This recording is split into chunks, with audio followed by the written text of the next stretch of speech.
Aujourd'hui, un stream un peu spécial, n'est-ce pas, puisque nous en parlons du Familistère, qui est un lieu et qui est aussi un projet social fait par un mec français. Voilà, Cocorico. Et c'est un truc tellement what the fuck que ça n'a jamais été reproduit dans le monde, ni à son échelle, ni en termes de longueur de temps dans la durée. Donc c'est incroyable, improbable. J'ai découvert ça parce que mes parents m'y ont emmené et je trouve ça juste ouf. Ah, courage pour ton rendez-vous Pôle emploi. Et coucou Loud, comment ça va? Courage pour ton rendez-vous Pôle emploi. Bah voilà, tu vas pouvoir découvrir le Familistère et peut-être tout cramer demain. Alors, le Familistère, voilà, vous pouvez voir mes très belles photos. Je fais que des photos en noir et blanc, c'est terrible. Je voulais mettre de la couleur, mais en fait, elles sont mises en noir et blanc. Alors, je tiens à vous le signaler. Tout en haut, la photo la plus... la première photo, entre guillemets, il y a littéralement écrit sur les fenêtres... donc, en fait, il y a des bâtiments. Incroyable. Et sur un des bâtiments qui est le plus vieux, on va dire, il y a beaucoup de poussière parce que plus personne n'y habite. Et sur l'une des fenêtres, il y a écrit prolétaires de tous les pays, unissez-vous, avec une petite fossile et un marteau. Et donc, c'est la première photo que j'ai mise. Ça m'a fait bien rire, voilà. C'est pour ça que je l'ai mise. Et un jour, je sortirai les photos en vrai sur l'Instagram. Mais j'ai la flemme. C'est déjà retoucher toutes mes photos, c'était chiant. Alors voilà. Putain, je connais pas. Alors, qu'est-ce que le Familistère? Alors, avant de parler du Familistère, pourquoi tout d'un coup ma caméra me coupe la tête? Je suis obligée de parler de ce très bel homme. En vrai, j'ai découvert sa tête. Il y a 0 photo de lui, ou peut-être que je les ai loupées, dans le musée. Donc voilà, il s'appelle Jean-Baptiste Gaudin, et en fait, le Familistère, c'est son initiative. Carrément révolutionnaire, voilà, hop, elle me coupe la tête. Donc il est né le 26 janvier 1817, et ce qui est drôle, c'est qu'il, très jeune, il doute de l'Église. Alors moi, ça m'a fait rire comme petite anecdote, mais on va voir que ça aura son importance après. Donc en gros, il y croyait, et au bout d'un moment, il y croit plus. Il va plus au catéchisme, ça y est, ça le saoule.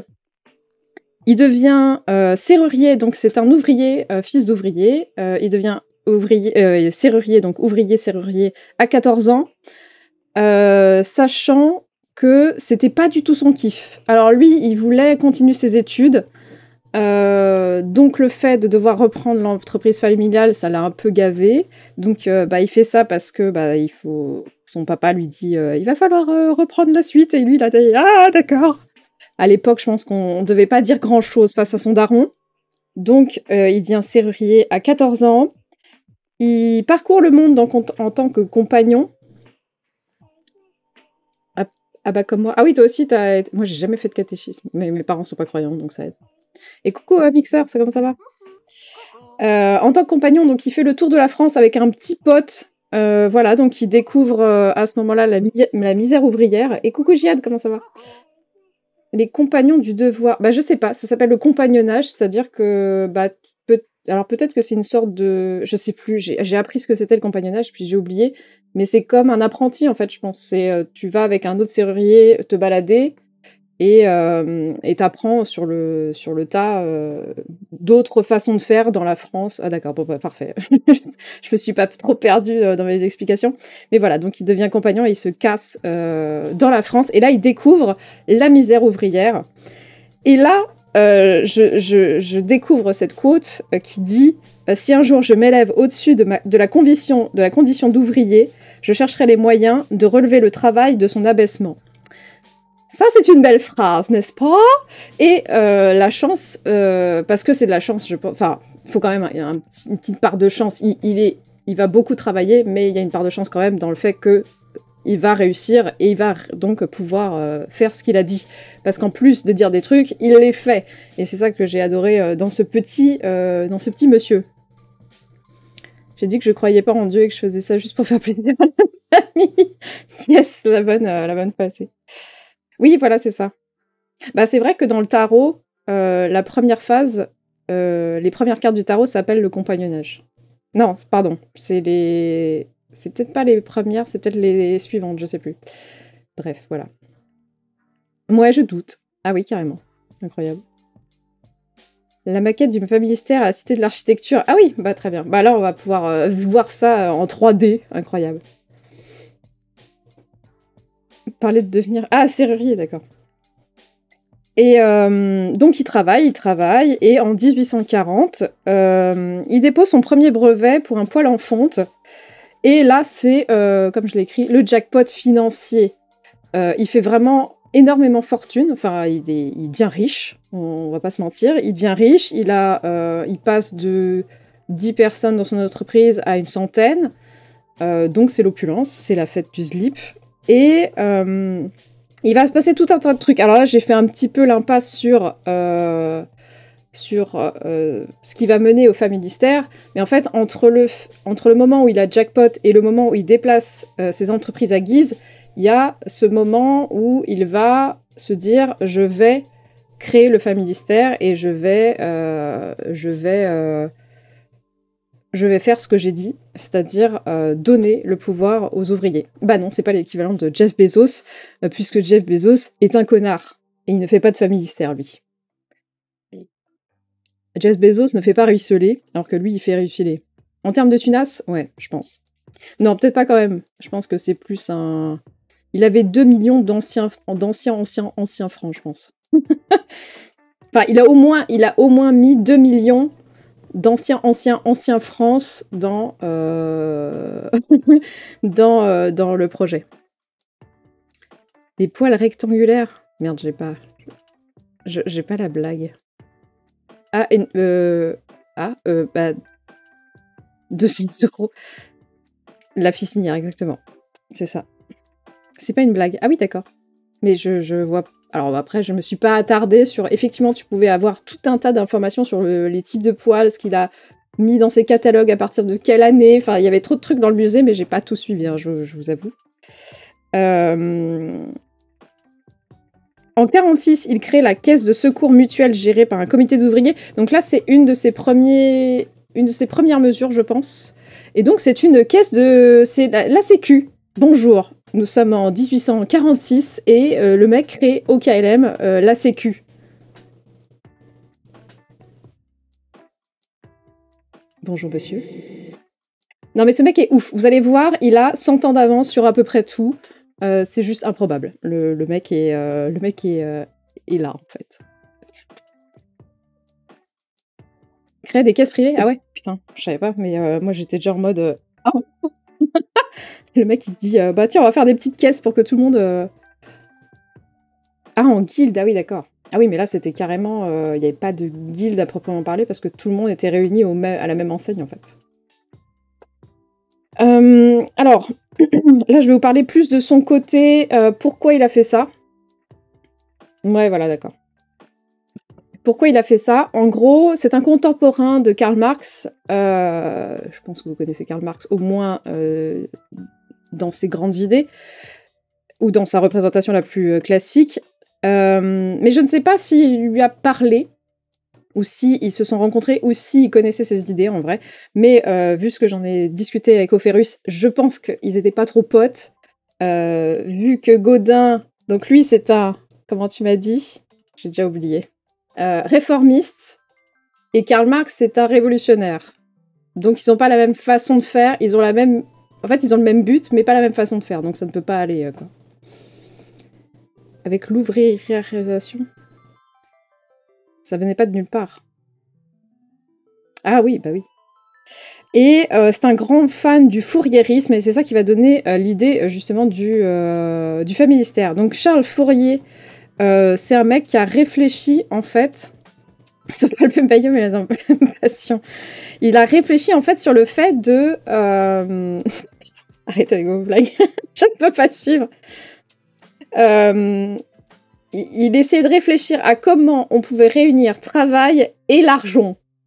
Comment réunir le fait que les ouvriers produisent et donc font de l'argent, et comment réunir tout ça pour que tout le monde soit, en fait, gagnant, et que ça soit pas que les riches... Arrêtez de me faire rire. Je vais arrêter de vous lire, en fait. Je vais passer sur sur un, sur un onglet vide. Comme ça, je ne vous regarde pas. Et il voulait... Charles Fourier, lui, il est dans une révolution sociale pacifique, donc qui est l'inverse des révolutions en mode... Lui, en gros, il voulait que ça se... Censure. C'est terrible. Emmenez Motoli, voilà, allez, salut. Voilà, il voulait faire en fait, il voulait faire en sorte que les patrons et les ouvriers s'entendent pour que ça se passe bien, en fait. On évite de tuer des gens, on évite de tout cramer. Voilà, c'était plutôt son leitmotiv à Charles Fourier. Et ça va beaucoup parler à Gaudin, peut-être plus que Karl Marx, en fait, au final, mais je ne sais pas si s'il a lu Karl Marx. Et donc, il s'intéresse au fouriérisme. Et au fouriérisme, en fait, on crée ce qu'on appelle des phalanstères. Je ne me suis pas du tout renseignée sur ce qu'est un phalanstère, mais en gros, le familistère, c'est la même chose qu'un phalanstère, mais un peu différemment, je pense. Mais c'est le même concept. Donc, quand je vous expliquerai ce que c'est qu'un familistère, vous saurez ce que c'est à peu près, ce que c'est le phalanstère. Donc, en gros, à ce moment-là, le problème, c'est qu'il y a une révolution. Askip, Napoléon, je sais plus combien, troisième peut-être, se dit tiens, c'est moi le roi, donc c'est le bordel. Il y a beaucoup de censure à ce moment-là, et par chance, alors je sais pas pourquoi, lui, il a pas du tout été censuré. Il y a beaucoup de gens qui ont dû se casser aux États-Unis ou en Belgique ou en Suisse, et lui ça va, tranquille, il reste là. Mais et donc il essaye en fait de faire pousser les idées de Fourier en France, et il devient l'un des plus... Qui est devenu de droite? Il est devenu l'un des plus actifs en France, en fait, de cette mentalité. Nabo. Ah ouais, non, moi je dis Nabolétron. Premier président de la République qui a fait un coup d'état à peine nul. Ah ouais, bravo. Bravo, le veau. Là, il va essayer d'aider... Donc, il est toujours fan du fouriérisme. Aux États-Unis, au Texas, en fait, il va se lancer un phalanstère, et le problème, c'est que ça va, ça va capoter, en fait. Donc, il fout toute sa thune là-dedans, toute sa thune s'enfuit, donc c'est un échec au Texas, sauf que le bougre, il se dit, bah non, en fait. Vraiment, sa phrase là que j'ai mise, c'est vraiment en mode on n'est jamais mieux servi que par soi-même, donc je vais le faire moi-même, en fait. Vous êtes tous des tocards, regardez, moi ça va marcher. Et ça va marcher. Donc c'est beau. Nabolétron. Non, c'est Nabolétron. Même c'est mieux encore. Parce que, regarde, j'ai pris ton nabo et j'ai... Mais c'est mon père, hein, c'est pas moi. Donc, après cet échec au Texas, il se retourne. Et il commence la construction du familistère en 57. Donc il a déjà créé sa caisse sociale juste avant, donc il commence les travaux des bâtiments, et ensuite il va foutre les gens dedans, et ensuite il va créer... avait un Bonaparte, bah Napoléon Bonaparte. Et voilà. Et le petit Gourgandin, en plus d'être un bon gars, il s'oppose au Second Empire. Donc en fait, c'est un vrai gars. Le mec, il milite. Et pour militer, il va pas... donc c'est ce qu'on appelle la révolution pacifique. En fait, il veut changer les choses, mais à l'intérieur. Donc, il devient député à un moment donné pour faire changer les mentalités, sauf que alors là, c'est la déconfiture. Pendant 6 ans, ou je sais plus, je crois que c'était 6 ans le mandat, c'est l'enfer. Il a détesté être député, visiblement ça n'avançait pas, bah c'est un peu comme maintenant en fait. Ouais, voilà. C'est un peu comme maintenant. En gros, il n'y a rien qui change, jamais. Il doit pas réussir à faire avancer quoi que ce soit, ça doit pas lui plaire, vu comment il est énervé... Enfin, énervé gentiment, visiblement. Il regrette, en fait. Il regrette d'être député. Donc, après son petit passage de député, il retourne au familistère et il s'occupera de ses affaires à terme... de manière locale. Et il va devenir maire, je crois, aussi, ou un truc comme ça. Enfin, bref, il va s'occuper localement de faire bouger les choses. Et tant pis pour le reste, quoi. Tant pis pour l'ego. L'abbé Pierre. Ah, d'accord. J'ai regardé le documentaire sur l'abbé Pierre, j'ai beaucoup aimé Et en fait, j'ai retenu qu'un seul truc, c'est le mec suicidaire, il lui a dit tu veux pas m'aider à construire ça? Et j'ai trouvé ça énorme de demander à un mec suicidaire de venir filer un coup de main. Bravo l'abbé. Voilà, c'est tout ce que j'ai retenu, mais c'est vrai que c'était un chouette documentaire. Donc voilà, donc on va pouvoir passer au Familistère. Alors le Familistère, je vais vous montrer... Alors attendez, il faut que je récupère ma cliquette. La cliquette, la petite souris. Je vais virer ça, voilà. Alors, le Familistère, donc c'est un ensemble de bâtiments composés de plein de choses qui sont tous reliés entre eux. Donc là, nous avons une très belle vue 3D, n'est-ce pas? Est-ce que je peux... Ah oui, carrément. Waouh. Quelqu'un qui accepte de mettre son ego de côté pour avancer. Mais non, mais ce mec est ouf. Il met son ego de côté. Il renonce à son pouvoir, à son argent. Il n'héritera de rien. Enfin, il ne laissera aucun héritage pour lui. Enfin, pour sa famille, quoi. Et il fait monter tous les autres avec lui. Enfin, bref, pour moi, c'est le top. Député et dès que faire des trucs dans son coin et dire merde. Ah oui, voilà. Bah, je me souvenais plus. Ouais. Je me souvenais plus qu'il était député. Mais je me souviens que, ouais, avec ses petits panneaux... où on lui dit mais c'est interdit de faire ça, le mec il dit bah nique en fait. Donc j'étais là, très bien. Parfait. Alors ce qui est dommage c'est que moi je préférais la vue de l'autre côté, mais bon tant pis. Mais je pense que c'est parce que voilà, il faut qu'on voit le palais social de face. Donc le palais social c'est cet ensemble de 3 bâtiments. Donc bâtiment central, alors moi c'est inversé, je suis désolée, je vais tout le temps inverser, mais pour moi c'est celui de gauche alors que c'est celui de droite. Et là c'est à droite, mais c'est celui de gauche. Voilà, je suis désolée. Il fait ça tout seul. Au début, il a fait ça tout seul, et ensuite... Enfin non, il sera aidé de sa future femme, mais j'ai lu sa bio à la meuf, là. Enfin, pareil, elle est incroyable, elle aussi. Mais ensuite, il sera rejoint par les ouvriers. La jolie structure. Ouais, c'est très beau, par contre. En plus, c'est beau. Ah oui, alors en plus, je vous ai pas dit, mais le mec n'est pas architecte, mais il a tout dessiné lui-même. Il a tout construit lui-même, enfin, limite il a tout construit lui-même avec ses petites mimines, tellement il a été investi dans le truc, mais en fait il est pas architecte, il a tout construit, il a construit, enfin il a imaginé tous les bancs des écoliers avec des mesures en mode, oui alors les jambes elles font 14 cm de haut, donc, enfin je dis des chiffres au pif, hein. Elles font 14 cm de haut, donc je vais faire des bancs à 15 cm,6 de haut, et je vais laisser un espace de ça pour que les jambes soient bien placées. Ensuite, je rehausse la table de tel centimètre pour que l'enfant soit parfaitement installé et n'est pas mal. Et enfin, t'es là, au secours, calme-toi Jean-Claude. Lâche en fait.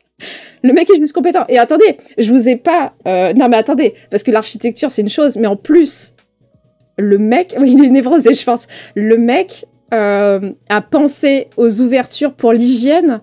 Vous verrez que c'est très important, la lumière aussi. Enfin, il y a rien qui va et tout va en même temps. Et t'es là. En fait, je sais que t'avais pas la télé à l'époque, mais du calme, en fait, du calme. Mais il était serrurier, pas architecte, pas menuisier, pas ergonome, pas... Je sais pas quel métier c'est pour réfléchir à la ventilation, mais... Enfin, je sais pas. Je ne sais pas. À part faire les serrures des portes, je ne vois pas en quoi il était capable de faire tout ça, mais il l'a fait. Mais il devait être un sacré matheux, je pense, parce que... À Skip, il a fait les caves, il s'est renseigné sur les modèles grecs, romains, et les églises romanes pour vérifier que tout était possible en termes d'ogives, parce qu'il voulait des espaces hyper grands où chacun ait sa petite cahute, mais pas fermée à clé parce qu'on doit avoir confiance en l'autre. Oui. C'est ça, l'hygiène, de toute façon, paroxysme. Ah oui, vous allez voir, c'est incroyable. L'hygiène avec lui, mais c'est... Pardon. C'est pas juste une formation à un métier, c'est une... Ah d'accord, méthodologique. Ah bah voilà, ça lui... ça devait lui servir, en vrai. Alors, donc, le pavillon central, donc c'est là où vont loger toutes les personnes volontaires. C'est du volontariat. Tu peux travailler à l'usine, mais ne pas vouloir habiter dans cette chose, enfin, dans ces choses.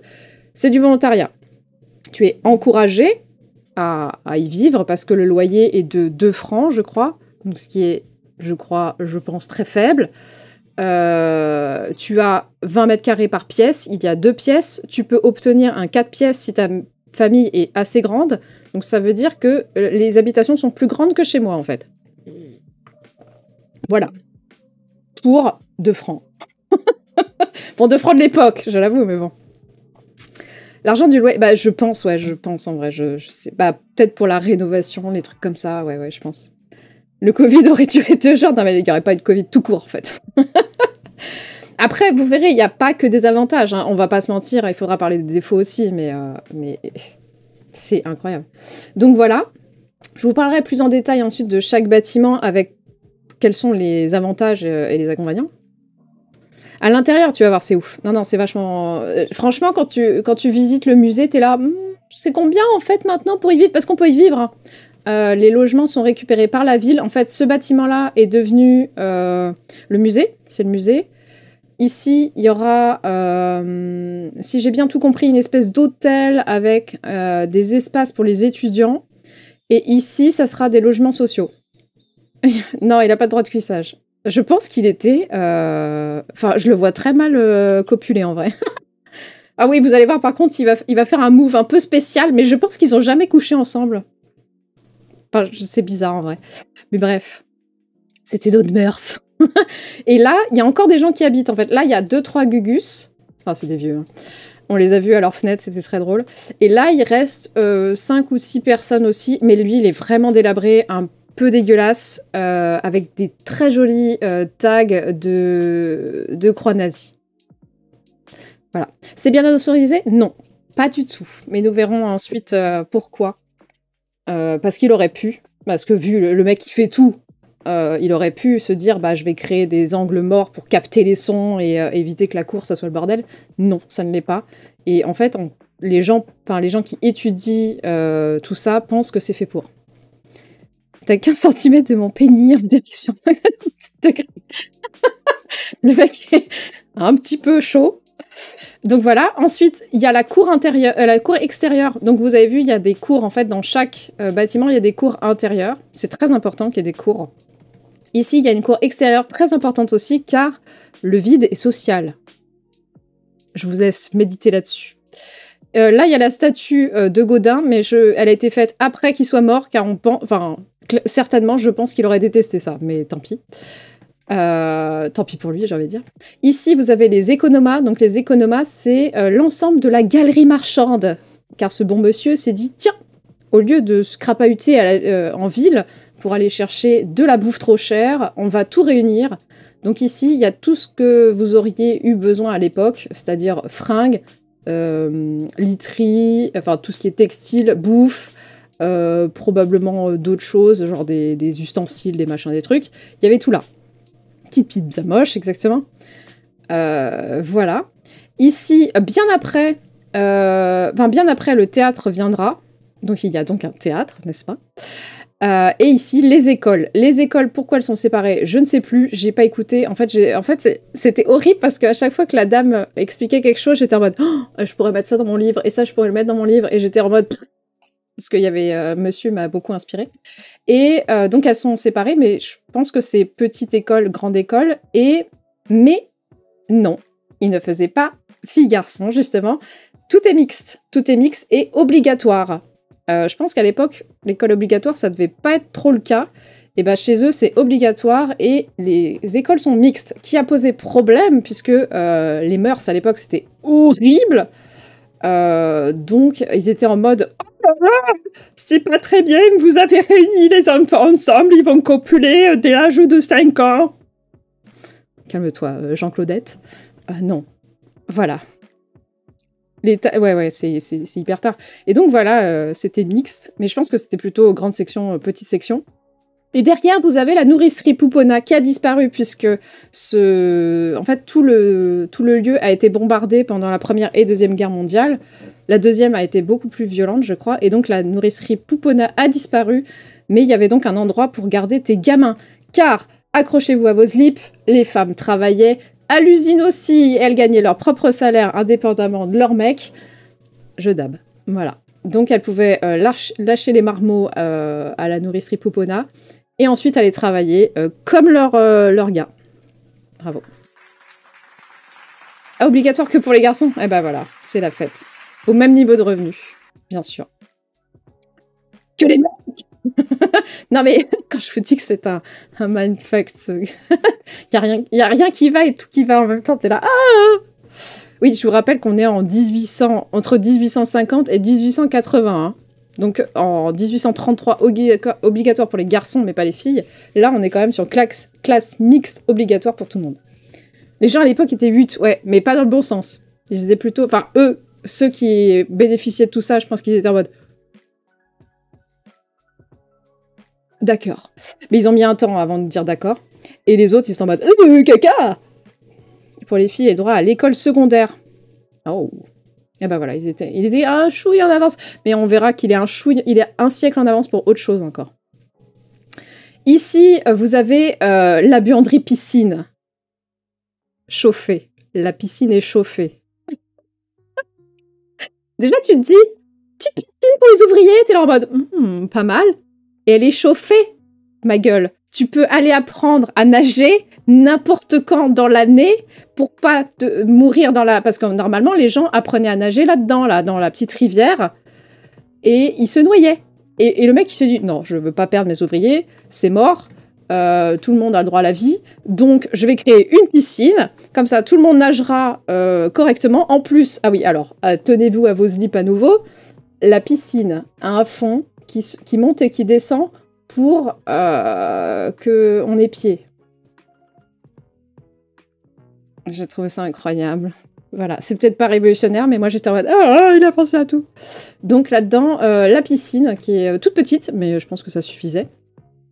Et en fait, elle est chauffée parce que là, il y a les usines, et au lieu de perdre l'eau chaude utilisée pour refroidir la fonte, directement dans la piscine. Je vais aller piquer une tête en hiver. Je me demande le genre de personnes que sont devenues tous les gens qui vivaient. Oui, on en parlera. Ça fait partie des côtés négatifs, en vrai. Aux marmots à nager, ouais. Et aux adultes aussi, en vrai. Il y a encore une partie de calpophière qui ne sait pas nager. Bah ouais, c'est ouf. Avec un fond élévateur, exactement. Des bretelles à mon sécurisation. Le slip a explosé. Donc voilà, donc là, c'est les usines. On ne peut pas les visiter, mais elles existent. Ah oui, il y a d'autres bâtiments. Là, il y a encore un bâtiment pour des gens pour habiter. Et là aussi, il y a encore un bâtiment, mais on peut pas je ne l'ai pas visité. Et voilà. Et donc, j'ai pas... Et le dernier truc... Enfin, non. Un des derniers trucs dont j'ai pas parlé encore. La buanderie. Vous vous dites, bon, une buanderie, on s'en fout. Bah non.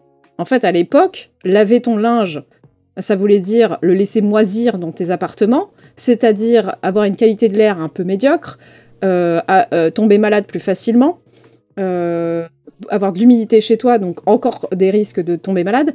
Donc, il a dit, oh là là, plus jamais vous faites votre lessive chez vous, vous foutez tout dans la buanderie, et comme ça, là-bas, c'est là-bas qu'on fout les microbes et personne ne devient malade. Donc voilà, c'était improbable, mais c'était comme ça. Le fait que toutes les codes de notre mix, ça date de 1976. Ah bah voilà, il est encore en avance. Un petit peu en avance. Et donc voilà. Ensuite, il y a deux jardins, donc là on le voit pas, mais ici il y a une terre incroyable. Maintenant le jardin est improbable, c'est une espèce de petit labyrinthe de verdure, très sympa. Mais là c'est surtout le jardin d'agrément qui est important, puisque c'est un jardin où les ouvriers et ouvrières sont invités pendant leur congé, leur temps de pause, à venir jardiner pour récolter les légumes qu'ensuite ils consomment ou mettent dans les économas pour les revendre et donc gagner un peu d'argent. Rien n'est perdu, tout se transforme, rien ne se crée, Lavoisier aurait été fier de cet endroit. Il y a plein d'autres trucs qui sont utilisés et recyclés, comme l'eau des usines qui sont envoyées dans la piscine. On utilise la pisse des enfants comme engrais. Voilà, on utilise les dés... Ah oui, alors non, bah, attendez, il y a trop de trucs. Attendez, il faut que je me calme. Est-ce que je vous ai tout dit? Oui, les usines sont à 5 minutes à pied. Ah oui, rien que ça, vous vous rendez compte? Le mec se lève... Bon, alors, les horaires de travail, c'était 10 heures, au lieu de 15. Dans les autres usines, c'est 15 heures que tu travailles par jour. Ici, c'est 10. Déjà, c'est pas mal. Et en plus, tu te lèves, tu manges ou pas, tu balances ton gamin à la pouponnière et tu fais que 5 minutes de déplacement. Franchement, t'as gagné un temps immense à te déplacer, donc tu gagnes du temps sur ton repos. Donc franchement, c'était pas mal ça aussi. décroissant avant que ça soit cool. Ah, j'ai pas compris. 15 heures, ouais, 15 heures, ouais, ça rigolait pas à l'époque. Donc voilà, là on a... je vous ai un peu expliqué tous les bâtiments. Sachant que tout est construit en briques. Merde, ça a mis combien de temps? Je crois que j'ai mis les chiffres. Ah, je sais plus, non. Ah, je me souviens plus du tout. Mais le premier bâtiment, c'est celui de gauche. Ensuite, je crois que c'est celui du milieu. Ensuite, c'est celui de droite. Après, ça doit être les économies. Ah, je sais pas. J'ai plus la réponse. Mais ça a dû mettre un certain temps, je pense. Je sais pas, une dizaine d'années. Allez, au pif. Bienvenue dans Pif Magazine.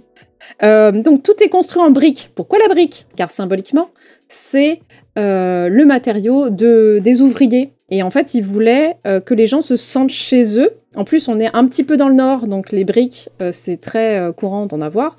Donc, ils voulaient que les gens soient chez eux. Et le terme utilisé pour les trois blocs d'habitation s'appelle le palais social. Donc, le palais, en fait, ils voulaient vraiment... En fait, il y a tout un jeu de symbolique. En gros, palais, bah, c'est pour montrer que c'est des rois. Mais en même temps, c'est en briques, donc ça représente quand même les ouvriers et un côté royal, monarchie, souveraineté, pouvoir, tout ça. Et social, puisque tout le monde est ensemble et tout le monde vit avec tout le monde, quoi.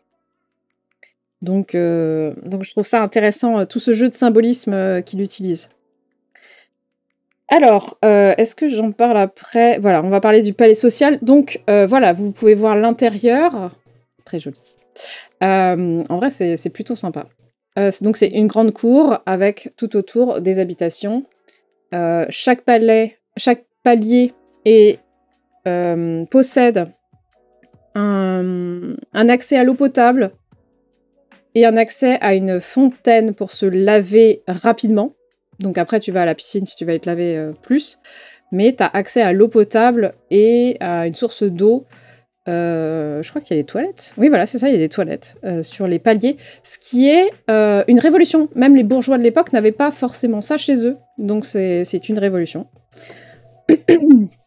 Donc dans toutes les habitations que je vous ai parlé, on peut faire vivre 1700 personnes à un moment donné. Enfin, c'est le plus haut taux de personnes vivant là-dedans, c'est 1700 personnes en 89, donc il est déjà mort, Godin, à cette époque.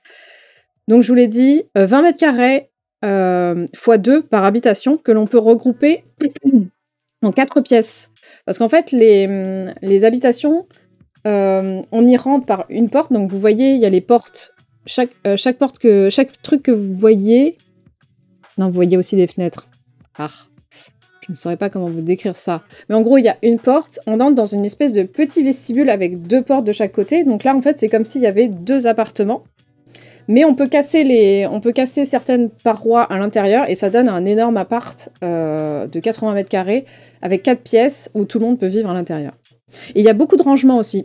Parce que Godin, il est un peu contrôle fric et il aime pas que ça soit le bordel. Donc il a créé plein de rangements pour que les gens foutent leur bordel à l'intérieur. Et comme ça, les pièces à vivre sont plutôt spacieuses et on peut circuler, l'air peut circuler. Et voilà, c'est moins un nid à microbes. Donc je vous ai mis quelques photos de reconstitution, hein, bien sûr, c'était pas comme ça à l'époque, quoi. Non, droit de rêve. Oh, les placards, ils sont pas impressionnants non plus, hein, c'est pas... c'est juste un cagibi où tu peux foutre tes trucs et c'est tout, hein, c'est pas... On n'est pas sur du dressing non plus. C'est pas la taille qui compte, c'est vrai. Peut-on cloner la personne et en faire un président? Bah, on pourrait reprendre juste ses idées et voilà, quoi. Il n'y avait pas la caméra dans le coin. Ah bon? Ah putain, je vous ai pas dit, il a inventé la caméra aussi. Non, vous voyez, au fond, il y a un berceau. Et dans ce berceau, il y a une petite innovation technologique, puisqu'en fait, au lieu d'utiliser des couches, Godin, il dit, les couches, c'est caca, c'est plein de... Déjà, c'est beaucoup de déchets, c'est un nid à cochonnerie, donc on vire, et à la place, on va mettre du son. Donc le son, c'est une graine, enfin, un peu comme le blé, quoi. Et tu mets ça au fond. En fait, c'est une litière. Voilà, il a créé la litière pour bébé. Donc ton gamin, il repose sur sa litière, il fait ses besoins dedans, tu récupères la litière toutes les semaines, et hop, tu la fous comme engrais. Et qu'il ne faut pas de président tout court. Je pense qu'il aurait détesté être président, en vrai. C'est une partie du blé. Ah bah voilà, je me souvenais plus. Et donc, il récupère comme ça. Et en fait, même si tu oublies, toi, personnellement, d'aller virer ton son, il y a des gens qui passent. En fait, il y a des gens qui enfin, tout le monde s'organise, en gros, pour aller récupérer les déchets chez tout le monde. Et on vient chercher ton son et on te le récupère et on t'en donne un nouveau propre, quoi. On voit du son, le bébé cul nu. Putain, le score. Voilà. C'est l'enveloppe du blé. Ben voilà. Sachez que l'enveloppe du blé, vous pouvez chier dedans, c'est parfait. Non, en vrai, moi, j'étais OK pour le pipi, mais le caca, j'étais en mode... C'est un peu bizarre, parce que le gamin, il est... Enfin, à moins que t'enterres la crotte, je sais pas. Bref, je n'avais pas cette réponse. Alors, donc, je vous ai dit qu'il a pensé à tout. Là, je vous ai dit air sous-sol pour... Enfin, je vous ai noté air sous-sol pour aérer naturellement. En gros, déjà... Le mec construit ses 3 bâtiments sur un endroit marécageux. Très mauvaise idée, en vrai. Sauf qu'il s'est dit, oh, merde.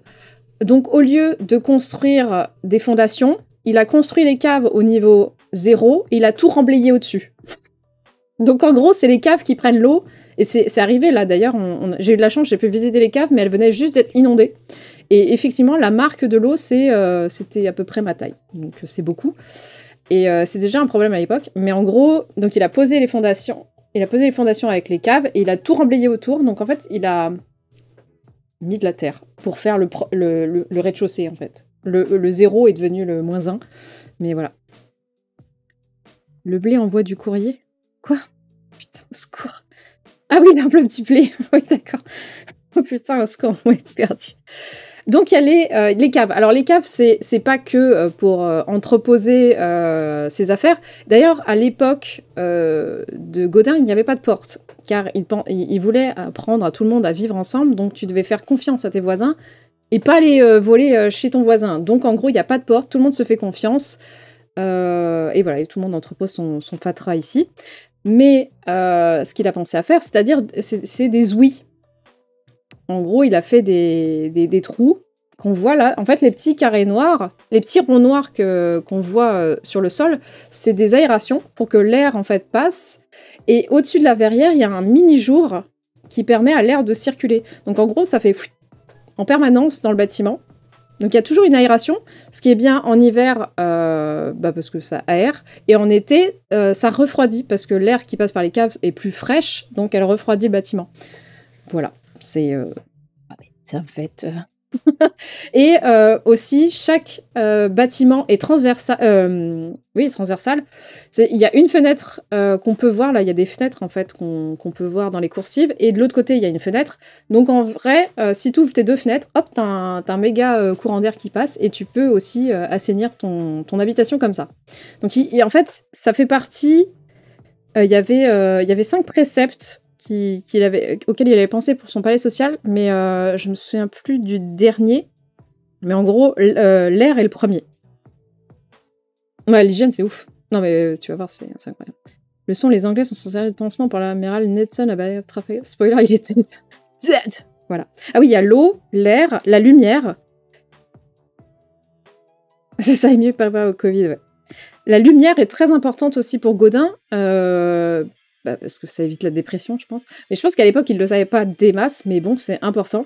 Donc c'est pour ça qu'il a placé cette énorme verrière, en fait. Au lieu de faire une cour ouverte, où tu te prends... où tu te prends les intempéries sur la gueule, bah là, tu peux sortir tous les jours, il fera toujours sec. Et en plus, tu as une luminosité incroyable. Et alors, j'ai noté fenêtre équitable. Vous pensez que ça veut dire quoi, fenêtre équitable? Parce que quand j'ai appris ça, j'étais en mode... What? Non, mais le mec a pensé à tout, c'est incroyable. En vrai, la réponse est sur l'image, mais c'est compliqué à voir, je pense. Bon, pendant que vous cherchez à pourquoi il a réussi à faire des fenêtres équitables, équitable dans le sens l'équité pour tout le monde. Hein. L'hygiène, je vous en ai parlé, donc le berceau. Ah oui, il y a un vide-ordure. À chaque étage, il y a un petit endroit pour foutre tes déchets. Et hop, tout va dans la cave.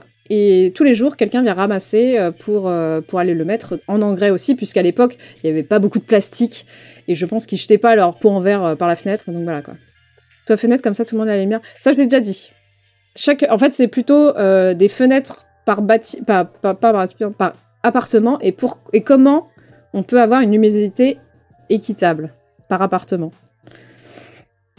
Et le dernier intérêt de ce bâtiment, c'est la cour intérieure pour les événements festifs. Donc en fait, on était invités à se réunir pour fêter des trucs au milieu du bâtiment. Ah oui, parce que je vous ai dit donc 10 heures de travail par jour au lieu de 15, mais en plus, ils avaient le dimanche, c'est interdit de travailler le dimanche, et ils avaient tous les jours fériés, interdiction de bosser. Donc ils avaient un peu plus de jours fériés que d'habitude. Enfin, un peu plus de jours non travaillés que les autres, quoi. J'ai honte, je fais aucun... Mais non, t'inquiète. Et voilà. Et donc, quelqu'un a posé la question si c'est bien insonorisé. Non, le bruit est dégueulasse. Dès que tu claques une porte, ça résonne dans tout le bâtiment. Mais pourquoi? Mais comme je vous l'ai dit, en fait, ils croient à la régulation sociale.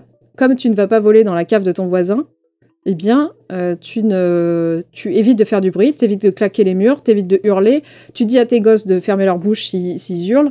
Donc voilà, ils pensent que vivre ensemble, ça va faire que tout le monde va se réguler pour que ça soit plus vivable. Après, je pense qu'à l'époque, faire du bruit n'était pas forcément... tu vois, je pense que le bruit... White Foucault à Pierce. Je pense que le bruit n'était pas forcément le même que le nôtre à notre époque, c'est-à-dire que peut-être qu'ils avaient peut-être plus de... déjà, tu travailles. et peut-être que tu fais des travaux, mais tu passes pas... Et peut-être que tout le monde vient t'aider, donc ça va hyper vite, et t'évites de passer 2 ans, comme mon voisin. Mais voilà. Et après, donc, les désavantages de ce bâtiment, c'est que tout le monde se voit, tout le monde peut se surveiller. Et donc, c'est ce que Foucault appelle surveiller et punir, qui est la panoptique, en fait, où en fait, tout le monde peut se voir, tout le monde peut se surveiller. Et donc, ça peut créer une certaine psychose, en fait, de... tout le monde te voit, en fait, en permanence. Alors, en vrai, quand t'es dans les appartements, je dois vous avouer qu'on te voit pas. Moi, j'ai regardé, j'étais dedans. Je me suis demandé, hein, en vrai, si tu te sens mal à l'aise et tout, en vrai, ça passe, ça va. C'est une prison? Oui, c'est vrai. C'est vrai. Les murs sont jaunes, si ça peut vous rassurer. Typez tout le monde t'entend. Non, alors ça, c'est marrant. Mais en fait, quand t'es dans l'appartement, c'est insonorisé. En fait, je me suis fait la réflexion plusieurs fois. On n'entend pas ce qui se passe dans la cour quand t'es à l'intérieur de l'appartement. J'ai l'impression qu'on voit pas des masses parce que les fenêtres sont pas hyper grandes à l'intérieur. Donc ça passe en vrai. Ça passe. Alors pourquoi fenêtre équitable vu que vous n'avez pas trouvé ou vous n'avez pas cherché? En gros, si vous regardez bien, les fenêtres du haut sont plus petites que les fenêtres du bas. Pourquoi? Puisque en haut, tu as plus de lumière qui rentre, donc tu as moins besoin d'une grande ouverture, donc tu vas avoir une petite fenêtre. Et en bas, tu as plus besoin de lumière, donc on va t'ouvrir ta fenêtre pour que tu aies la même luminosité que ceux d'en haut. Voilà. Alors c'est peut-être ridicule, c'est peut-être inutile, peut-être que ça marche pas du tout, mais en vrai, rien qu'avoir pensé à ça, j'ai trouvé ça... J'étais en mode, ah oui, quand même, le mec... C'est ça. Exactement. Exactement. Tu pourrais te dire, en fait, c'est vachement bien d'habiter en haut. Bah non. T'as pas plus d'avantages à habiter en haut qu'en bas. C'est vrai que tous les appartements, en vrai, se ressemblent. Et oui, tout est pareil. Hein, donc, tu ne peux pas avoir un truc différent des autres. À moins que tu casses tout. À notre époque, tu pourrais tout casser et tout refaire comme tu veux. Mais oui, c'est ça. Le principe était trop cool et j'étais là, oh. Parce qu'on se dit toujours, habiter en haut, c'est vachement bien. Mais non, là. Et sachez que Gaudin habitait au premier étage. Donc, il n'est même pas en haut. Il est au premier étage. Alors, c'est vrai, il habitait dans son palais social. C'est vrai, il avait un appartement un peu plus grand que les autres. C'est-à-dire qu'il avait 6 pièces au lieu de 4 maximum. Et elles étaient un peu bizarres. En plus, il a un truc un peu spécial. Mais franchement, un patron qui habite au même endroit que ses ouvriers, dans les mêmes conditions, et qui a juste 2 pièces de plus, j'avoue, je lui donne. Je lui donne, il a le droit. Le mec, il a tout fait de ses mains. Le mec, il a dessiné les tables des gosses. Je lui donne ces 2 pièces en plus. Voilà. Alors, les autres bâtiments. Alors, pourquoi le théâtre? Eh bien, le théâtre, je pense que vous l'avez remarqué, est un plaisir quand même de riche. On va pas se mentir. Même moi, hein, je pourrais aller au théâtre, mais je trouve que c'est très intellectuel et c'est réservé à l'élite. Alors moi, si j'ai aussi un problème, c'est que voir des gens travailler devant moi, ça me perturbe. J'ai peur de lâcher un petit bruit et que ça les dérange, donc voilà. Ça restait le patron. Bah non, parce que en vrai, il était juste fondateur. J'ai utilisé le mot patron, mais il s'appelait pas du tout patron, il s'appelait fondateur. Fondateur de l'association. Donc voilà. Après, oui, je pense qu'il était resté dans un modèle où il faut quand même quelqu'un pour donner une ligne directrice. Après, peut-être que ça a dévié. Là, j'en sais rien. J'avoue que j'en sais rien. J'ai pas checké. Et puis, il est mort assez vite. Hein. Il est mort assez vite. Triste, d'ailleurs. Ah, plus... D'accord, oui. C'est vrai. Il était un peu plus grand. Ils étaient que deux dedans. C'est vrai, il n'y a pas de raison qu'il ait un truc plus grand, mais bon. Au début, je me suis dit, mais non, mais c'est le musée, ils ont agrandi pour nous montrer à quoi ça ressemblait et tout. Non, pas du tout. C'était vraiment son appart. Mais il est trop mal foutu, hein. En vrai, je préfère les autres. Les quatre pièces comme ça en carré, c'est vachement bien. Et lui, il avait un vieux boyau comme ça, dégueulasse. En fait, il était comme ça. C'était bon, pas très... Donc le théâtre, plaisir de riche. Et en fait, il s'est rendu compte que, comme il donnait beaucoup de temps libre à ses employés, et ben tout ce petit monde allait... je te répondrai après, Mixer. Tout ce petit monde allait picoler en ville. Et donc, ça lui a pas beaucoup plu, car il aime pas trop l'école. Enfin, il aime pas beaucoup de choses. Hein. Je pense qu'il était très rigoriste. Et donc, il s'est dit, en fait, il s'ennuie. Donc, s'il s'ennuie, je vais leur créer un endroit où on va pas s'ennuyer et on va essayer de faire qu'ils aillent pas boire, en fait. Il voulait pas que les gens boivent. Et je pense qu'il le voyait vraiment dans un terme d'hygiène. Hein. C'est pas en mode arrêter les enfants, c'est pas bien. Je pense vraiment qu'il pensait à leur santé et il se disait c'est pas bien. Enfin, voilà quoi. Et donc il s'est dit il s'emmerde, donc il a créé le théâtre pour ça. Sachant que à partir d'une certaine année, ils ont arrêté de vendre dans les économas de l'alcool. Donc c'était vraiment pas interdit, mais pas recommandé de boire. Quoi. Les ouvriers au théâtre. Oui, et ce qui est très drôle, c'est que le théâtre donc, est géré par les ouvriers. Les troupes de théâtre sont faites par des ouvriers, donc il n'y a pas d'acteurs ou de comédiens de métier qui viennent jouer au théâtre. Maintenant, oui. Mais à l'époque, non. C'était les ouvriers, en fait, qui faisaient leur petit spectacle à eux. Les viticulteurs de détestent. C'est les enfants aussi qui faisaient des petits spectacles de temps à autre.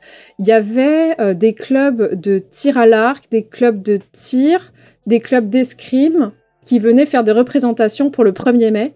Parce que généralement, c'était réservé, les théâtres étaient réservés aux clubs de théâtre. Mais pour le 1er mai, les autres clubs pouvaient venir faire leur petite démonstration.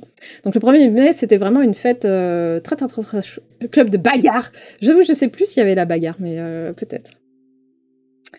Et j'ai aussi noté pour les réunions d'autogestion, puisque c'est dans le théâtre que sont faites les réunions de tout le comité, de toute l'association, de comment les gens vont se gérer, de comment on modifie ça, quelle loi on fait passer, à quel moment, est-ce qu'on change les statuts de tout ça.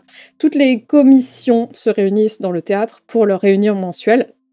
Et voilà. Et d'ailleurs, le théâtre a une particularité. Normalement, un théâtre, c'est censé être sombre, puisque c'est le but. Et ben là, il y a en fait des énormes... on le voit pas sur ma photo, mais il y a des fenêtres dans le toit. Comme ça, la salle de réunion est vraiment lumineuse et on peut y travailler n'importe quand. Voilà.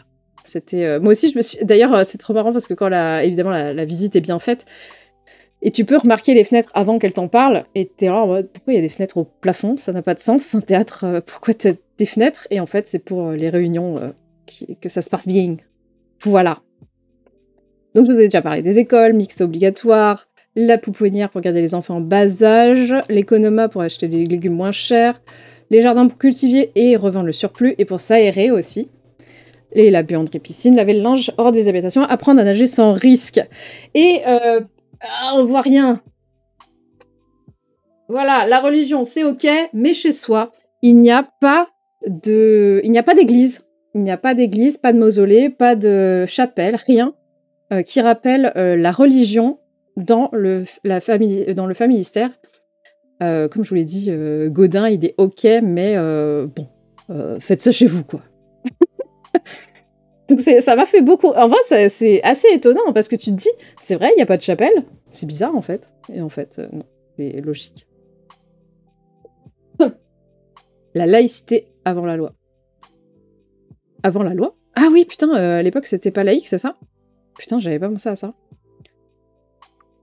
Alors, le familistère, c'est pas que un lieu où il fait bon vivre, où c'est bien pensé, etc. C'est surtout l'association. En fait, le but de Godin... Ah oui, putain, 1905, ah oui, putain, incroyable. Ah putain, encore en avance sur son temps. L'association, donc, c'est le but de Godin. En fait, c'est que ces ouvriers prennent le pouvoir et c'est eux qui décident comment l'industrie va... Enfin, comment les usines vont fonctionner, comment ils vont s'autogérer à l'intérieur même. Oui, c'est peuplé, ouais. Bah, 1700 personnes. Après, peut-être que là, il y a d'autres gens des deux ailes qui sont venus à l'intérieur du palais central. Peut-être, hein, en vrai, ils sont pas tous... Et en même temps, ils devaient peut-être être 8 parfois par maison, donc je ne sais pas. Mais oui, c'était peuplé. Donc son but, vraiment, c'est de créer l'association. Il en sera donc le fondateur. Et il essaye, en 1878, de créer la Constitution. Sauf que le problème, c'est que personne ne veut l'aider. Personne ne prend la responsabilité, aucun ouvrier ne se sent légitime, je pense, à l'époque. Et donc, bah, comme un con, il se retrouve comme un con en mode « Ah, bah alors, personne veut m'aider, personne veut prendre le pouvoir. » Donc il le fait tout seul. Alors, comme avec Opherus, on a discuté, il aurait pu ne rien faire et ne pas écrire cette constitution et puis laisser ça en plan. Bah, il le fait quand même. Alors, je ne sais pas si c'est bien ou pas bien, mais je pense qu'après ce moment, il va utiliser le théâtre pour donner des cours, en fait, à ses ouvriers, des cours de gestion, des cours de comment lui il fait, pour que eux ils fassent ensuite. Parce que le théâtre, ça sert aussi à ça. Ça lui sert à rappeler le but commun. Ça lui sert à faire des espèces de masterclass, à faire des petits cours et à leur apprendre, en fait, à prendre le pouvoir. Parce que c'est un peu paternaliste à dire, mais il faut bien apprendre. Enfin, quand tu nais ouvrier, je pense que t'as pas le réflexe de dire « Oui, alors, je sais gérer un endroit, c'est bon, je sais le faire. » Lui, je pense qu'il l'a appris... Bah, déjà, il l'a appris, je pense... de manière naturelle, puisqu'il n'a pas fait fortune en claquant des doigts non plus, puisqu'en 1840, il était assez âgé, je pense. Donc voilà, donc il a appris, en fait, il a fait passer son savoir de patron à ses employés, comme ça, c'est eux qui vont gérer ensuite. Donc ça commence vraiment en 1880, où l'association donc est gouvernée par un administrateur gérant et un conseil de gérance élu par les membres associés. Sachant que les membres associés, en fait, il suffit de... Enfin, il y a plein de catégories, mais en gros, suivant ton revenu et suivant ta place dans je sais plus quoi, t'as un titre qui est différent des autres, mais il y a toujours en place des limites et des seuils pour pas qu'une catégorie prenne le pas sur une autre, surtout les plus riches. Donc, en gros, il y a une régulation... Il y a une régulation en fait dans les membres pour que jamais aucune classe ne prenne le lead. Ce qui malheureusement arrivera. Et c'est là où je vais pouvoir te répondre, Mixer. Et vous avez pu le noter, les femmes peuvent voter et siéger à chaque instance. Nous sommes en 1880. Le droit de vote des femmes, c'est en, je sais plus, 44 ? Je sais plus. En vrai, je sais plus. Putain, j'ai oublié ça. Voilà, c'est super en avance, le mec a un siècle d'avance sur la vie, et il autorise donc les femmes à avoir leur salaire, à avoir une indépendance face à leur mari, à pouvoir voter, à pouvoir siéger, et d'ailleurs dans le conseil de gérance, donc lui il en fera partie au début, alors en 80, il va mourir dans 6 ans, donc vraiment il va pas y rester longtemps, et il y a une meuf qui est aussi dans le conseil de gérance, donc déjà en 80, les femmes ont pris le pouvoir, et c'est plutôt cool, voilà. Donc l'association a perduré jusqu'en 1968, donc c'est-à-dire qu'elle a duré un an. En fait, l'expérience sociale a duré un an, a duré un siècle. Il va pas y rester longtemps. Ouais. A duré un siècle et en fait ça va péricliter parce que les temps ont changé. Il y a une classe qui a pris le lead à l'intérieur de l'association et donc les autres sont plus en accord et donc ça va partir en couille comme ça en fait. Donc voilà, il va mourir en 86 et l'association va quand même survivre quasiment moins d'un siècle après lui, donc c'est quand même une réussite, mais ça va quand même échouer au bout d'un moment. Coucou Kéferan, comment ça va? Et donc ça en fait l'expérience sociale et le projet social le plus long de l'histoire de l'humanité et le plus grand de l'histoire de l'humanité. Bravo, le veau. Bonjour Kéferan, tu arrives à la fin de mon... Tu arrives à la fin de tout ce que j'ai dit. Donc ça va être compliqué de tout réexpliquer. De l'humanité, ouais. Il y a d'autres projets qui ont vu lieu, mais c'est souvent des projets seulement architecturaux. D'ailleurs, il y a toute une pièce dans le musée qui montre tous les projets qui y ressemblent. Notamment, il y en a aux Pays-Bas, il y en a au Japon, il y en a sûrement aux États-Unis et dans d'autres pays. Mais en fait, c'est souvent de l'architecture où en fait, ils veulent réunir les vieux.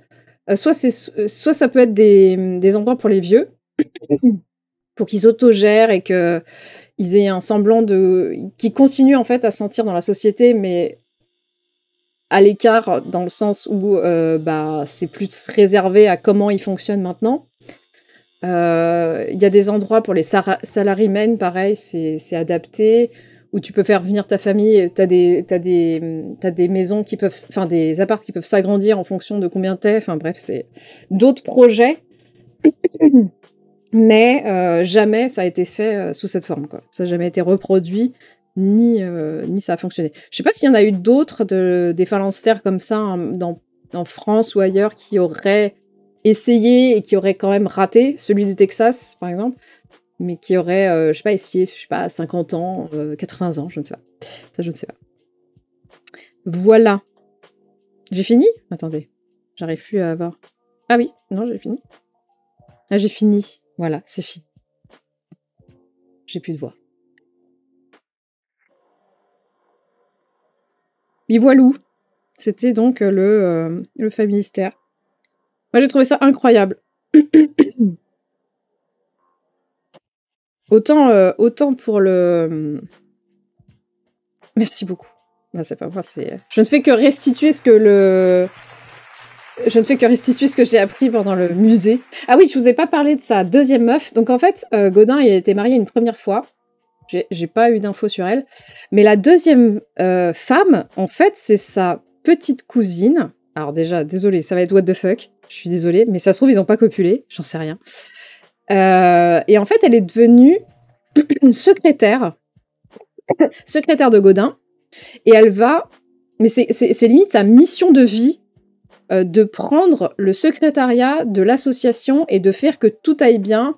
Et limite, on l'appelait la petite ange, enfin l'ange gardien du Familistère. Et après la mort de Gaudin, donc comme elle est très vieille, pas du tout, elle est beaucoup plus jeune que lui. En fait, ils vont se marier limite 2 ans avant qu'il meure. Donc lui, il meurt très rapidement hein, d'une occlusion intestinale. Donc il meurt assez brutalement. Et elle... alors déjà, elle a droit à... Je sais pas si elle a droit à quelque chose, mais en tout cas, dans le testament de Gaudin, il donne toute sa fortune, toutes ses propriétés matérielles à l'association. Donc il ne garde rien. Elle, je pense qu'elle garde peut-être un petit peu d'argent, mais elle continue à être au service du Familistère. Et elle prendra le... C'est elle qui va devenir l'administrateur gérante pendant les 6 premiers mois après la mort de Gaudin. Et ensuite, elle donnera elle fera une passation parce qu'en fait, elle veut pas prendre ce rôle, ça ne l'intéresse pas. Elle, tout ce qu'elle veut faire, c'est être dans l'ombre et continuer le travail, mais dans l'ombre, en fait. Et elle continuera, je pense, jusqu'à sa mort à être au Familistère et à aider à ce projet. Et elle sera enterrée avec son cum. Parce qu'en fait, ils étaient pas mariés, mais ils étaient tout le temps là. Ils étaient tout le temps ensemble. Je pense qu'elle elle est là dans les premières au Familystère. Ce qui, en fait, d'ailleurs, je crois que c'est un peu ça qui a foutu la merde entre la première femme et sa deuxième. C'est parce que la première devait être un peu jalouse en mode vas-y, elle prend trop de place là. Donc elle lui a demandé le divorce.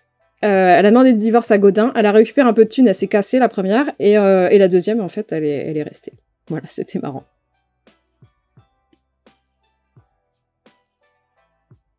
Mais oui, c'est ouf, hein. Moi non plus, je savais pas du tout que ça existait. Enfin, c'est mes parents qui, déjà, je savais pas... Enfin, le week-end où on y allait, mon père passe une vidéo sur le Familystère, donc je vous ai envoyé ensuite sur le Discord le même documentaire que j'ai vu. J'étais déjà en mode « Wouah !» Et ensuite, ma mère nous a emmenés directement voir le bâtiment et tout. On a passé 2 jours à l'intérieur. Et c'est ouf, quoi. Ah, c'est l'abbé Pierre aussi. Putain, mais c'est... Bon, en fait, ça se trouve, c'est la réincarnation, l'abbé Pierre et la secrétaire. C'est la réincarnation de Gaudin et sa meuf. Parce que la politique... Non, mais on parle de maintenant. Alors, le projet... Enfin, le Familystère est en train d'être rénové. En fait, le palais central a été rénové. Ils ont mis un musée dedans, mais je sais plus... Ça se trouve, c'est 2012... où ça commence, et en gros ça s'appelle le projet Utopia, et ils veulent en faire quelque chose de plus grand, et ils veulent continuer en fait à donner des lettres de noblesse à cet endroit, à faire parler de lui, à ajouter des projets sociaux. Donc comme je vous ai dit, un des bâtiments sera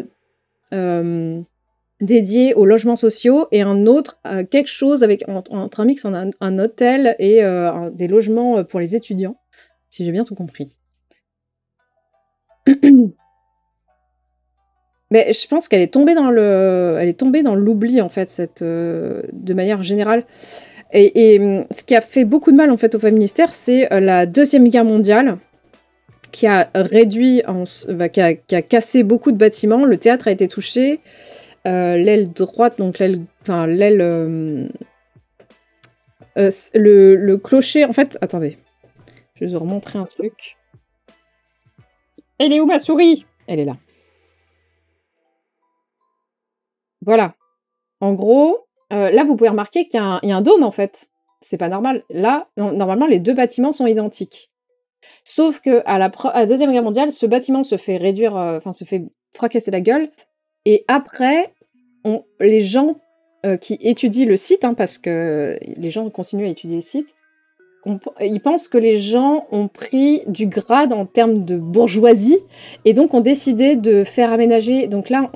On peut voir, il y a des petits balcons blancs, il y a des petites tours, et il y a la coupole. Donc on pense qu'ils en ont profité de faire raquer les Allemands pour qu'ils reconstruisent ça de manière plus luxueuse, avec plus d'apparat, comme s'ils avaient monté en grade en termes de bourgeoisie. Et oui, voilà. La question de qu'est-ce que sont devenus les gens qui ont grandi là-bas après. Alors, il y a plusieurs expériences, mais la plus frappante, on va pas se mentir, c'est celle de la dame qui donc a vécu, est une enfant de Familystériens, aérienne, et donc elle a vécu jeune à l'intérieur, et le jour de son mariage, elle a chialé en partant. Genre, elle voulait pas quitter ce lieu qu'elle avait vu toute sa vie. Et quand elle est rentrée, quand elle a eu une nouvelle maison, la première chose qu'elle a faite, c'est de faire planter un saule pleureur avec je sais plus quoi pour lui rappeler cet endroit. Et elle parlait aussi, elle a utilisé 2 fois, en même pas 3 minutes de discours, le mot sécurité. Parce que je pense qu'à l'intérieur, ça devait être très sécurité. En fait, c'est très cocon. C'est très renfermé sur lui-même. Et donc, je pense que ça crée des psychoses un peu comme les sectes, où en mode, tu vis dans un cocon et tu ne veux surtout pas t'en échapper, tu ne veux surtout pas partir ailleurs parce que tu as besoin de cette sécurité personnelle. Et voilà, quoi. Donc, je pense que c'est pas si... Enfin, c'est un peu problématique comme endroit, dans le sens où ça crée, je pense, des névroses, dans le sens où tu as besoin de ta sécurité, tu as besoin... Ensuite, je pense que tu es quelqu'un de plus sensible au fait d'être en groupe. Je pense que la solitude, ça doit être quelque chose qui pose problème. Mais tu dois avoir moins de problèmes, peut-être, de comment on appelle ça, de proximité et de fait d'être vu et de toujours être en groupe. Ça peut-être que ça te change ça. Donc c'est pas si évident que ça. Enfin, il y a quand même des problèmes, quand on va pas se mentir. C'est pas tout rose. Plus révolutionnaire que réformiste. Oui, bien sûr. Les réformistes sont plus communs, je pense.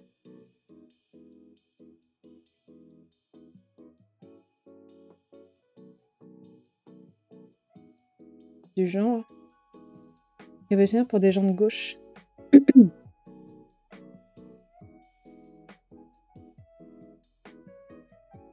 Oui, voilà. En fait, les deux termes révolutionnaire et réformiste, je pense que maintenant sont tellement connotés qu'on n'a pas. Quand tu m'as dit réformiste, moi j'étais en mode oh là là, c'est un gros mot, mais pas dans le sens. J'ai même pas le symbolisme de maintenant. Moi, pour moi, un réformiste, je sais même pas ce que c'est. Donc tu m'as expliqué ce que c'était.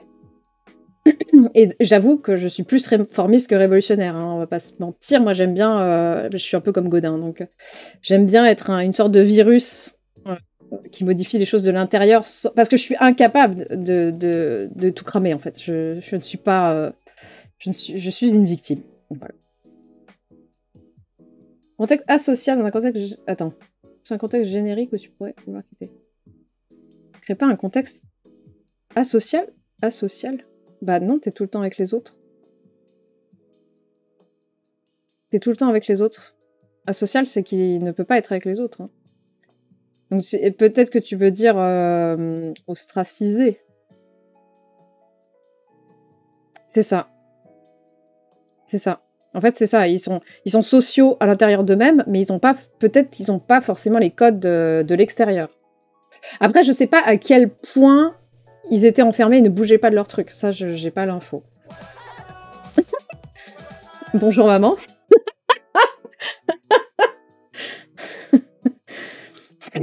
C'est ma mère. Ne paniquez pas. Pour tout par rapport au monde... Oui, d'accord. Ouais. Comment ça va? Bonjour sweet maman. Bah voilà, c'est grâce à elle que je peux faire ce live incroyable aujourd'hui. Vous pouvez la remercier de nous avoir fait découvrir cet endroit. Alors je sais pas depuis quand t'es là, mais en gros j'ai fini. Et j'ai fini et là on est en train de parler de pourquoi personne ne connaît le Familistère et les... Une minute, très bien. Et pourquoi... et comment... et quels sont les désavantages d'avoir été dans cet endroit, je pense, pour les gens qui ont vécu. Contrôle social. Ouais. Bah, surtout que ça a dû changer. Je pense qu'à l'époque de Godin, ça devait être plus correct, mais ça a peut-être changé. Après, dans le documentaire que j'ai passé sur le Discord, c'est filmé dans les années 90, et j'avoue que bah, ça me... C'est un peu comme les photos... Attendez, je vais vous les montrer, parce qu'en fait, j'ai pas mis les photos du dernier bâtiment pas encore rénové, et ça fait très... Pas ghetto, mais ça fait très cité, avec des graphes, avec des gens un peu... Enfin, j'aurais flippé, en fait, d'aller dans ces endroits-là si... Est-ce que j'en ai fait? Ah non, je vais rien garder parce que c'était pas incroyable. Attendez, bah, je vais le chercher. Alors, c'est où? Ah, c'est celui-là. Ah oui, alors il faut que j'enlève ça. Hop, voilà. Nique la police. Alors celui-là, ça va, mais il y en a plein où il y avait des croix gammées dans les coins. Enfin, c'est pas... C'était pas... je pense que ça s'est dégradé dans les années 70, 80, 90. Ouais, voilà. Ah ouais, c'est pas une mauvaise chose. Moi, je trouve ça horrible, en vrai. Enfin, là, ceux-là, hein. Ça, là. Je trouve pas ça ouf. Les graffitis, les trucs avec de l'art, entre guillemets, ça va, mais voilà.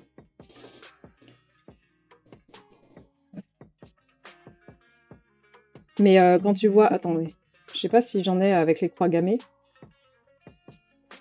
Voilà, donc là, il y en a une. Je crois qu'il y en avait une. Voilà, les mots putes, etc. Je suis pas très pour. Alors pourquoi ma caméra casse les couilles?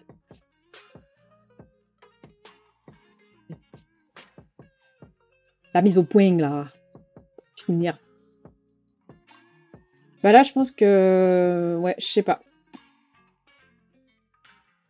Je les ai pas prises, mais il y avait des croix gammées à un certain moment. Donc voilà, là, j'aurais pas... Enfin, oui, tu t'appropries le lieu, mais pour en faire quelque chose qui est pas très...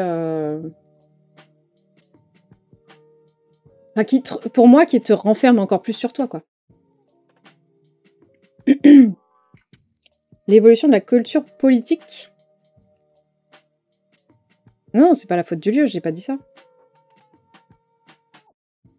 J'ai pas dit ça. Mais c'est juste que dans le documentaire, on voit que ça a été tourné dans les années 90 et je trouve... Enfin, moi, dans les années 90, j'aurais pas été hyper rassurée de rentrer dans les bâtiments, par exemple.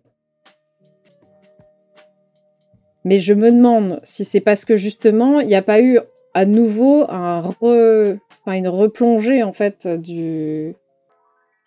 dans la classe ouvrière. Elle est peut-être redevenue... Parce qu'elle s'est embourgeoisée, visiblement, et ensuite, elle est peut-être redescendue, puisque l'association a disparu, en fait, dans les années 90, il n'y a plus d'association.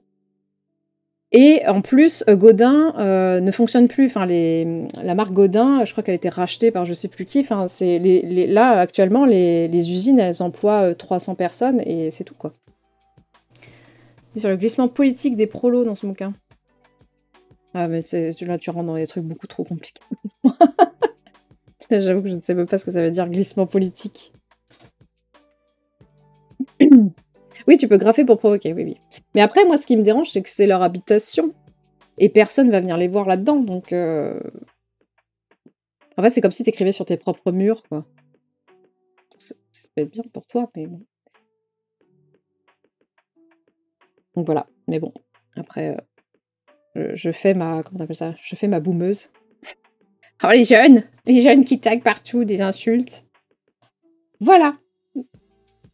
Wesh, le Familistère. Coucou, Kimin Kachou. Kimin Kachou qui connaît le Familistère.